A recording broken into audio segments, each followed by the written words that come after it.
You're now listening to Vices and Vultures, a podcast on cultures.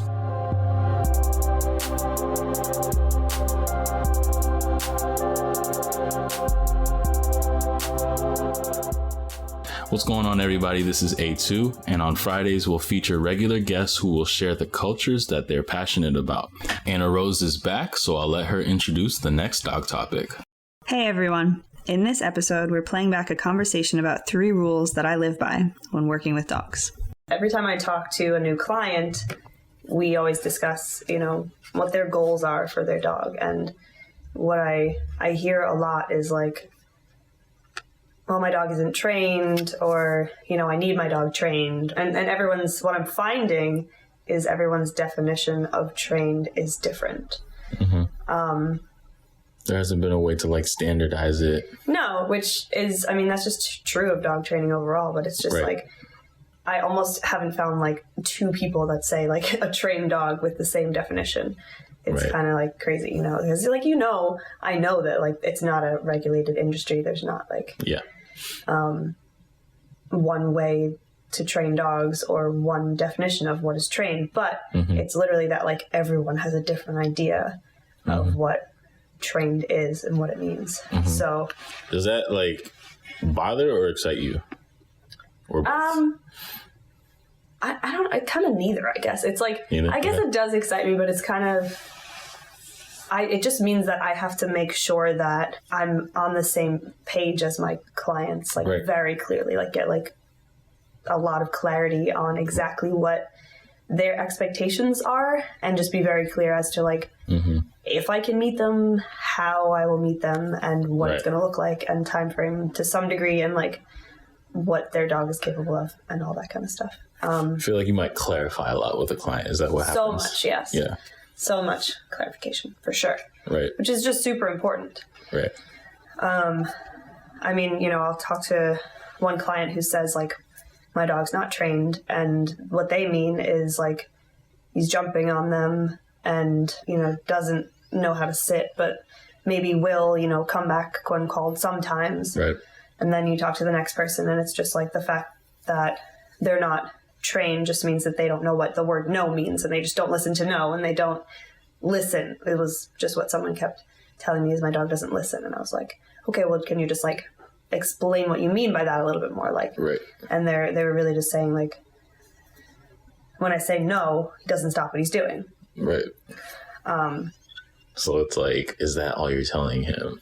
That's right. Yeah. And so then I have to dig a little deeper into exactly. that. Probe. Why, does the dog really not understand what no means? Is it not having a connection to a correction with no? Dogs don't just innately know what right. no means or anything. So it's command plus correction. Yeah. Yeah. Almost all the time with dogs in situations like that. Yeah. Yeah. They need a association with a word or sound for it to have meaning. Right. So for all the talk about what other people have to say about it, what do you think it is? Or what do you, as a professional, go on the record as saying it should be as far as... Before we say what I think it means, I'm curious as to what you think a definition of a trained dog would be. I haven't thought about it before, to be honest, but I think what a trained dog should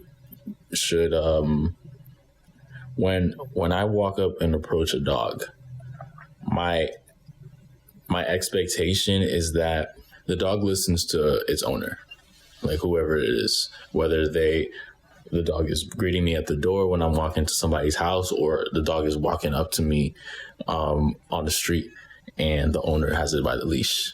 You know what I'm saying? In that moment, in those 3 seconds, I understand, is this dog trained or not? So it's pretty much if the dog jumps on you and then the person... Is the dog obedient? Because the dog can't help itself. It's wanting to smell you. You know what I'm saying? I get that. It's wanting to bark because, who is this dude? So pretty much if the person asks the dog to do something, the dog complies. Yeah. That would be what you should see some degree of compliance. You know what I'm saying? And you can tell when a dog is ignoring, because it just hasn't been conditioned to do that. Right. So my definition of a trained dog just goes along with what each client or each owner is their expectations. Like, Right. I used to, when I was like very early on, when I first became a trainer, like before I went to school, I was like, when I was first learning to, I thought that there should be like a standard, like, whether it's you don't get on furniture, you don't jump, you know how to sit, you know how to down, you know how to whatever. Like there's like a group of things that a dog should know. Yeah. And to some degree, I still feel that way, but it's like, if a person wants their dog all over the couch, I don't care. Like, Right. if you don't care, I don't care. It's kind of like what it is. Yeah. But people have to understand very clearly that like they have to be consistent about that. It's not like, okay, you're allowed on the couch sometimes, but not other times. You know, it's like it has to be always or never. So it's kind of whatever the owner, whatever their goals are for their dog, whatever makes them kind of comfortable and happy to live with their dog is my goal. But it's, you know, within that as well, I also have to take into consideration what the dog needs. And a lot of dogs need more than what people want from them. Yep. So, yeah. So it's like, I just want them to, if the owner's just saying like, I just want them to, you know, not jump on people and to listen when I say no, well, I have to teach the dog probably 4 or 5 things to reach that goal. Right. Depending on the dog's disposition, temperament, and that kind of stuff. You know, if the dog is very anxious, then they're going to need more structure so that they feel more secure. And that's that, even though the owner may not feel like they need as much training or as much structure for their dog needs it. So I'm going to base it off of what the owner's goals are, what the dog needs. And then also a lot of people really don't know what dogs are capable of. And then so I demo one of my dogs for them and they're like, I want that, you know, like I want the off leash obedience now. I want this, I want that, you know, that they didn't really know was possible. They're like, a lot of people are like, oh, my dog's not capable of off leash obedience, or my dog's not capable of this or that. And it's like, honestly, yes, they are, but it's going to take longer or whatever. But it's most dogs are way more capable of a lot than more than what the situations they find themselves in. Yeah, like exactly. That. And that's interesting because like at the end of the day, like, you know, it is case by case. Like, and I understand like why that would be. But at the same time, it's like you are providing enlightenment, and you're providing enlightenment for the dog that you're training, and providing enlightenment for the clients. You're providing enlightenment for yourself because you're understanding how both of those things work together. So at the end of the day, I think enlightenment is a huge step in the right direction, because as you said, when you demo your dogs, people are like, oh snap, like now I understand. And like a lot of people otherwise wouldn't have that education. So one of my biggest goals is educating. Yeah, exactly. That's all it is. I think that's why, like, you know, as an educator, like I enjoy our conversations because there's a lot of parallels. And like, once you understand that, it becomes easy to just, you know, empathize with people and empathize with situations and be able to like get stuff done. So like in your case, training dogs. And so let's talk more about the command and correction, because as we've been saying for like a while now, like dogs don't know English. I want to like go into that more. Yeah, like I was saying in the beginning, it's like for a dog that doesn't understand what no means, chances are they haven't been conditioned to understand what no means. So pretty much probably the what happened was a puppy came home, and when it started to do something it wasn't supposed to do, the owner just like said no or yelled no or whatever, like just almost just thinking that the puppy would understand what no means just because it's the word no. Right. We actually have to pair any word that we're going to teach a dog with something. So if it's the word no, then it needs to be paired with a correction that the dog sees as motivating to stop the behavior, which is different for every dog. Right. So right from the start, like, and something physically correcting, usually like a pop on a collar or something, you know, like which is something I'll talk more about corrections in another episode, but primarily just something that dog sees as motivating to stop the behavior. I call those marker words, no and good. So when the dog chooses a behavior that you don't want them to do, saying no, marking the moment they make the decision with the word no, and then following up with a correction right away. And then eventually, because you consistently said no and then followed up with a correction, you don't need the correction anymore because they associate the word no with the correction.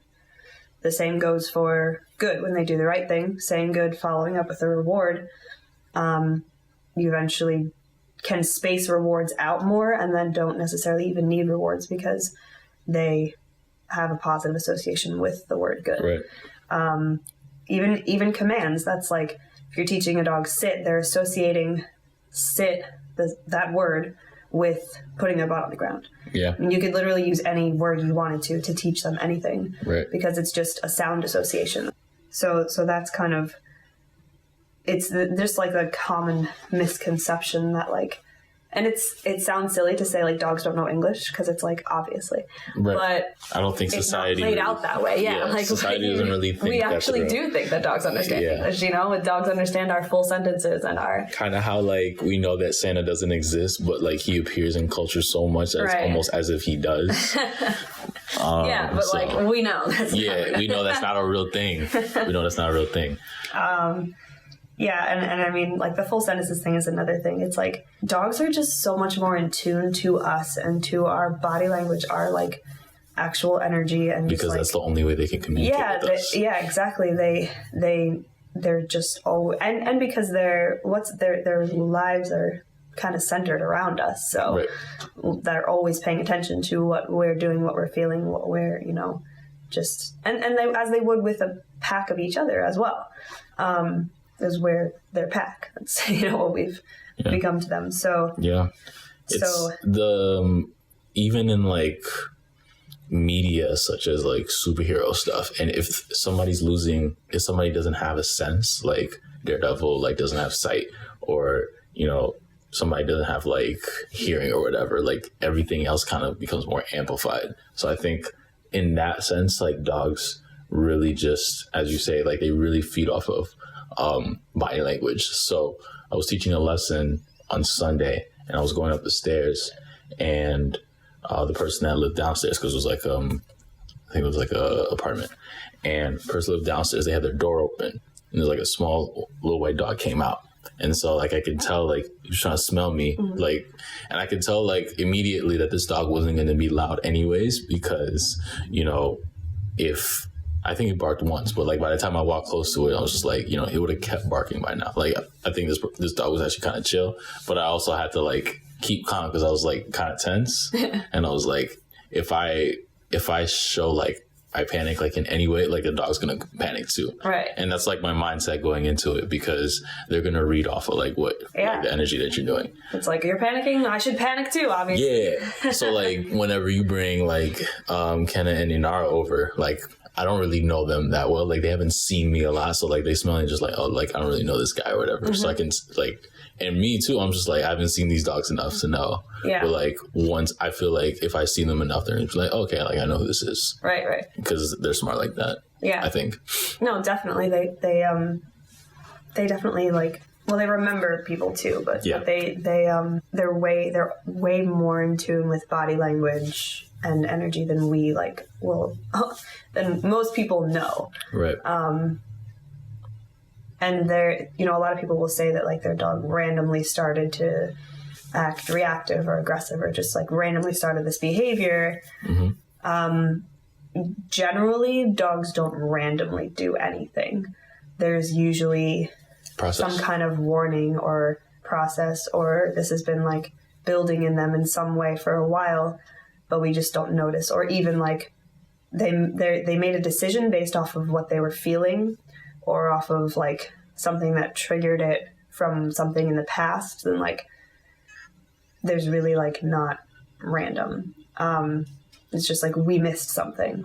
Like we didn't observe something, we didn't catch something, we didn't really like know them well enough to really recognize the slight changes or whatever. Right. Definitely. I just think it's super important for people to really like know their dogs really well too. And learn to some degree how to read their body language and read kind of how their dog communicates. Right. And when they're feeling uncomfortable and how to respond, you know, teach their dog how to respond rather than react and like all that kind of stuff. And again, going back to like corrections needing to be physical. I mean, dogs communicate physically with each other. Like you watch a bunch of dogs playing or anything, they're communicating, like they're not just playing. It seems like all fun and games just observing, and it is like they're having a good time. But if you know about dog body language, you see like this dog is putting its paw on this other dog's back. Well, there's some dominance there. You know, this dog is approaching the other dog from the side, and that's, you know, they're just greeting each other calmly and respectfully. This puppy is jumping all over this older dog's face, and the older dog snaps at the puppy. Well, he's just correcting the puppy for being obnoxious. Like it's not, you know. Yeah. So, or can we talk about, remember that video I sent you? Yeah, with the mom and the pups. Yeah, and they were like mobbed her when like she came in. And what did she say? Like the video said something like title wise, like experienced mom. Like, do you think like she had like more kids than like more pups than like all of those, or? I think she probably had past litters. Was what that means? Gosh, like other litters. Yeah, that's crazy. And just like, well, yeah, because she walked in. She walked in calmly. Yeah. And just jumped over them, and they were like all over her. And they were older, like they were probably almost 8 weeks or so, like, which, you know, they're starting to wean off of, you know, milk and everything. So she was teaching them, like, you don't just bombard me for food. Right. You don't just, like, you know, climb all over each other and be rude. Like, she was yelling at them. She was correcting them. Yeah. And then they some like of them all more scattered. physically than others. Yeah. And some of them, and you could see even like there were like what 10 puppies or something. Yeah, there were 10 of them like all surrounding her. Yeah. So they all just like rushed at her, and then she like gave one correction, which was like vocal and physical for some. Yeah. And she had to like step in their face and like. Yeah, exactly. That's huge too. Like moving towards a dog and like getting in their space and like blocking, like body blocking almost to some degree. Like exactly. That's all body language too, and physical communication. And that's when they started to realize. Yeah. Because like she was barking and then she moved forward. And some of them like walked away and laid down and stayed there, and other ones were like, I'm going to try this again. Yeah, and went back at her, and she like had to correct them again. So they all have their different like, you know, temperaments and everything within the litter. Yeah. Yeah, there were a lot of like personalities showing, and there was so much to watch. I was like, I had to keep running it back because you follow different like. You learn so much from watching dogs with each other. Yeah. For sure, because usually they communicate with each other because they understand how to communicate with each other. And it's important for puppies and dogs to socialize with each other when they're younger. Right. You know, dogs that are... for puppies to socialize with dogs that are well socialized. Yeah. Because... a lot of dogs are not well socialized. And a lot of puppies are not well socialized. So yeah, I was gonna get into that. I was like, what, you know, obviously, you know, dogs communicate with each other for the better, but also there are times where they don't. Yeah, like this tiny puppy jumping on the other one being obnoxious. Yeah. Poor communication, espactly if the other one keeps jumping. Haven't necessarily learned. Yeah, exactly. But that's when you see a dog doing that. And like jumping, like acting like a puppy basically around other dogs. It's usually like they really didn't learn as a puppy how to communicate respectfully. Yeah. Because they didn't socialize, or another dog didn't correct them for it. Right. Or, you know, their pack didn't teach them how to like, hey, be chill, you know? You're right. And it's just like, it's not necessarily, and depending on the dog, like it doesn't create issues, but I've seen like when an older dog is acting like too much like a puppy and too crazy, and then you have like another older dog that hasn't socialized with many dogs, and it's like, what the heck are you doing? Like, why are you so? And then this older dog like overcorrects the other dog, right? Because it just starts barking like crazy, or actually like physically hurts the other dog, because it's like neither of them really learned how to communicate with each other properly. So it's on us to some degree to, well, it's on us. If you own a dog, it's on you to like socialize them and teach them how to interact and how to respond in situations and how to, and you don't have to do that on your own. Like, find a trainer to help you, obviously, but definitely. So let's talk about training a little bit more, because you spoke earlier and you've spoken about this before about how the dog training industry in and of itself is not as regulated as others. So but like we talked about what makes a trained dog, what makes a dog trainer, and especially like given what your commentary is on the industry. It's what is a dog trainer is as complicated of a question, if not even more complicated than what is a trained dog. Because I mean, literally you could just like decide you were a dog trainer, decide you wanted to be a dog trainer, and just call yourself one today. Like, you could just make yourself some business cards and say you were a dog trainer. It's like, it's really, it's kind of, it's good and bad that the industry is like unregulated. I think overall it's good, because it's kind of impossible to regulate, because it's so case by case. There's no like one way to train dogs. There's no cookie cutter, this is how you train dogs. And because dogs can be trained for so many different things, and like pet dogs need just so many different tools and ways of training, and it's just way too broad to regulate. Police dogs are going to need a different type of lifestyle. And like then, but even so, like you could say, okay, well, can you regulate like pet industry? But even still, no, because just every new client that I get, I have to just wipe the slate clean and be like, all right, let me take this situation for what it is. Take this dog for who they are, what they've been through potentially, or what they haven't been through, or what they, what their breed is, what their temperament is, and then like what's the family dynamic, how much exercise, like what are the people capable of with the dog, what's realistic, just so many things to take into consideration for that case, for that whole scenario. And I think a lot of trainers don't necessarily do that. There are some trainers that train using only positive motivation, which is not necessarily bad for some dogs. But it's kind of incomplete. Yeah, it's incomplete. Exactly. It's not. I mean, what I do is I start off with positive motivation. I teach using positive motivation, which is, again, something that specific dog enjoys, whether it's food or a toy or petting or just like being super excited and praising them a lot, or leaving them alone, whatever it is, like whatever that dog sees as positive, I'm going to use that to teach them.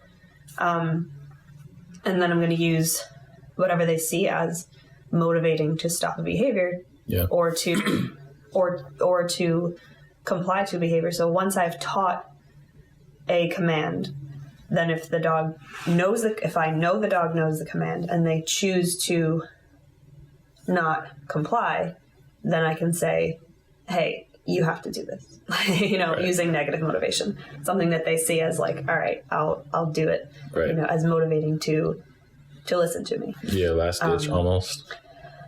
Not even last ditch, but like, it's just like balanced. It's like, hey, if you do this, you're going to get rewarded. And if you don't, there's a consequence. You're showing both sides. Yeah. And it's like, because this is for your safety. If I call you to come back to me and you're running towards the street and today you decide you don't want your treats, you could get hit by a car. Dogs don't understand that. We can't sit them down and say, okay, you can't run into the street because you could get hit by a car. No. They don't. So we have to, again, they don't know English. So we have to teach them in a way that they understand. It's like, if you are running away from me and I call you and you don't come back, you're going to receive a physical correction that motivates you to come back to me because I want you to be safe. So it's really important. And every balance is different. Like, some dogs need more correction. Some dogs, like, they get one correction for running towards the street and they never have to be corrected for it again. Right. Other dogs are just like, I'm going to keep trying this until, to make sure that you mean it, I have 4 dogs and like each one of them is different with that. It's like, their correction levels, their motivation levels, it's all different. So, I mean, just bringing it back around to like, there are like no 2 trainers that train the same way. Even if 2 trainers have similar methods or the same methods, like we're still all different people. So, we can have different energy that we don't even like realize that we're giving off, like that the dog recognizes. Like the dog is going to know we're 2 different people. Like, so that's why it's so important, too, of like making sure that training transfers to the owner. Because I work with the dog and get the dog somewhere in training, and then I work with the people to like transfer the training to the people and make sure they understand how to work with the dog, because dogs are situational with that too. So again, it's really just like no 2 trainers are alike. I think that that it's very important for dog trainers to have experience working with dogs, which sounds like obviously like that. Right. Of course. Yeah, you can definitely learn from books and from programs and videos and stuff like that for sure. But until you work with a lot of dogs, you can't really know what a dog's going to throw at you. Right. It's like... No, I would want that. Like, as somebody who later wants to own a dog, at least one, I would want that. But, for sure. Enlightenment is super important. I'm glad you're doing this. So... I am a certified professional dog trainer, certified by the Tom Rose School, right? Right. But if you get an online certification, you can call yourself a certified professional dog trainer. Right. It's the same title, totally different schooling, but people just don't have any idea. Like my schooling is in not only like basic obedience, advanced obedience, competition, agility, protection dogs, scent detection, kind of like any field of training, we touched on it. And then like, but it's still the same title of like certified dog trainer, certified professional dog trainer. Yeah, it's just the same thing. Like, people can put like producer in their bio or entrepreneur in their bio. Well, and anybody can call themselves a master dog trainer or like whatever you want. If you don't have this, if you don't say certified, but it's just because, so people, again, I just want to make sure that people understand and educate people on like, really do your research on dog trainers, because there are just so many, not that even necessarily people are malicious in their intent of saying they're a dog trainer at all, but like, depending on what you need is going to depend on the trainer that you want to get, like the trainer that you need, depending on your dog and what's going on. And like taking the time to understand the type of dog that you have as well. Yeah, the type of dog that you have, the type of behaviors that they're exhibiting, the like the kind of training that they need and that's out there, and just like, the type of person that they are versus the type of dog that they have, and like if that's like compatible, because I know I've texted you about like, hey, like what about this dog? It's like, nah, like this isn't really like a house dog kind of thing. Some people don't consider that. They're just like, I like this dog. Right. This dog looks cool. Like, or do your research before you get a dog for sure. I mean, and even still like breeds have certain traits, but even within that, and we've talked about this before, it's like you are going to get different temperaments and everything, different personalities and whatever. But it really just like, it does come down to kind of research and knowledge and education. And there's just so much more to dogs and to dog training than most people know. Thank you for tuning into this episode. My goal is to educate, and Feature Fridays allow me to share what I have learned and am learning about dogs. Thank you for taking the time to listen to this episode of Vices and Vultures, and considering being a supporter of this project. Even leaving a review on your preferred podcast platform goes a long way for us. There is more information about this episode, as well as who we are, in the show notes. This includes all our social media links, so you can see us and not just hear us. Vices and Vultures is brought to you by Aesthetic and is based in the great state of New York. Be sure to subscribe to this podcast for more episodes. And tune in next time to Vices and Vultures.